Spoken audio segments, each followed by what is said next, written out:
নতুন সকালে নতুন রকমের ব্রেকফাস্ট নিয়ে আমি কাবেরী তোমাদের সামনে হাজির হয়েছি একদম সুন্দর একটা ঝকঝকে ব্লগ নিয়ে। তোমরা এর আয়োজন দেখে বুঝতে পারছো বন্ধুরা, ঘরে পাতা দই, চিড়ে, আম, বাদামটা ছেড়ে দাও আর কলা, এই দিয়ে আজকে হবে দীপঙ্করের ব্রেকফাস্ট বা আমাদের ব্রেকফাস্ট। ফলার গরমের দিনে একদম অ্যাপ্রোপ্রিয়েট ব্রেকফাস্ট। বন্ধুরা তোমরা গরমে কেমন আছো জিজ্ঞেস করবো না, কারণ সত্যি এই জিজ্ঞেস করাটা খুবই খারাপ। তবে আমাদের এখানে তোমাদের এখানে যেমন বেশি গরম, আমাদের এখানে গরম আছে, খুবই গরম, বাট মানে হাঁসফাঁস করার মতো নয়, এই হচ্ছে।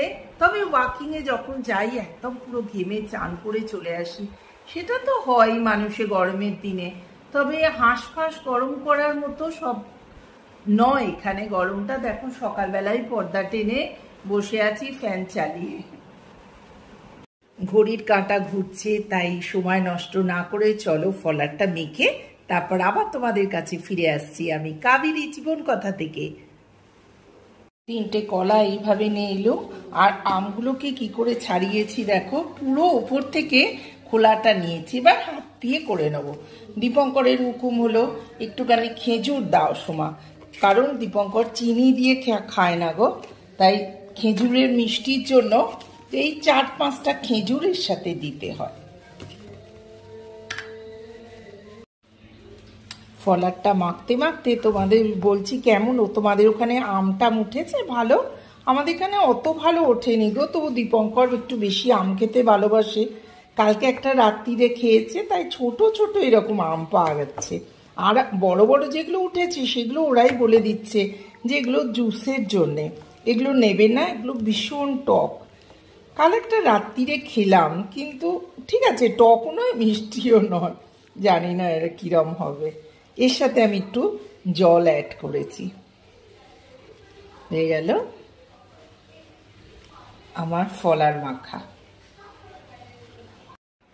ঠান্ডা ঠান্ডা দইয়ে পেট ঠান্ডা করা জল খাবার রেডি। ওপরে একটু বাদাম ছিল, ওটাও দিয়ে দিলাম। খেজুর খেতে দীপঙ্কর খুব ভালোবাসে, কিন্তু আমি খেজুর নিইনি, আমি শুধু এইরকম নিয়েছি। তো আমার আর দীপঙ্করের জল খাবার রেডি। আজকে একটুখানি মাংস আছে, তা কি বানাবো ভাবতে ভাবতে হঠাৎ ভাবলাম একটু ওই গোবিন্দভোগ চাল আছে, সেটা দিয়ে একটু আমার হোমমেড বিরিয়ানি, ওটা বলা যায় না, যাই হোক একটু মাংস ভাত বানিয়ে নেব।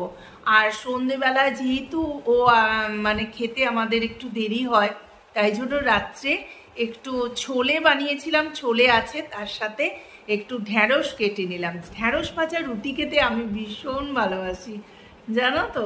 সেই করে টোরে ফ্রেশ হয়ে দাঁত টাত মেজে 1 গ্লাস জলের বোতল হাতে করে, 1 বোতল জল নিয়ে, সরি কি উল্টোপাল্টা বলে ফেলি গো এক এক সময়, নিয়ে এই ফ্যানটা অন করে ভাবলাম তোমাদের সাথে একটু কথা বলে নি।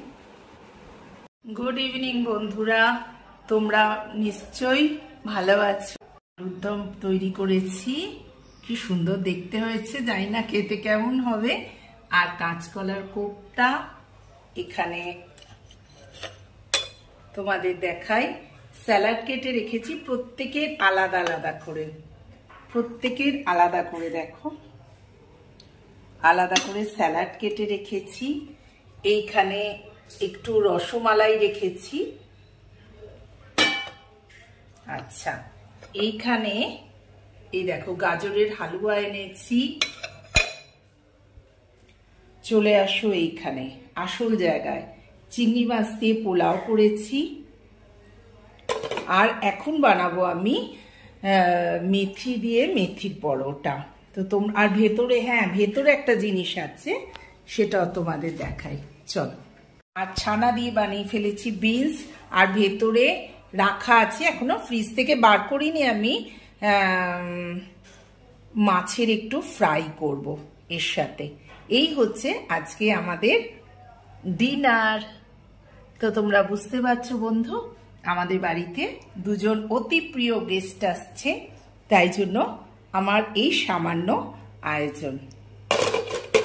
চলো পরোটাটা ঝপাঝপ করে ফেলি, এইটা গরম করে নেব, আর মেথির পরোটা হওয়ার পর আবার তোমাদের কাছে আমি চলে আসবো। হ্যাঁ।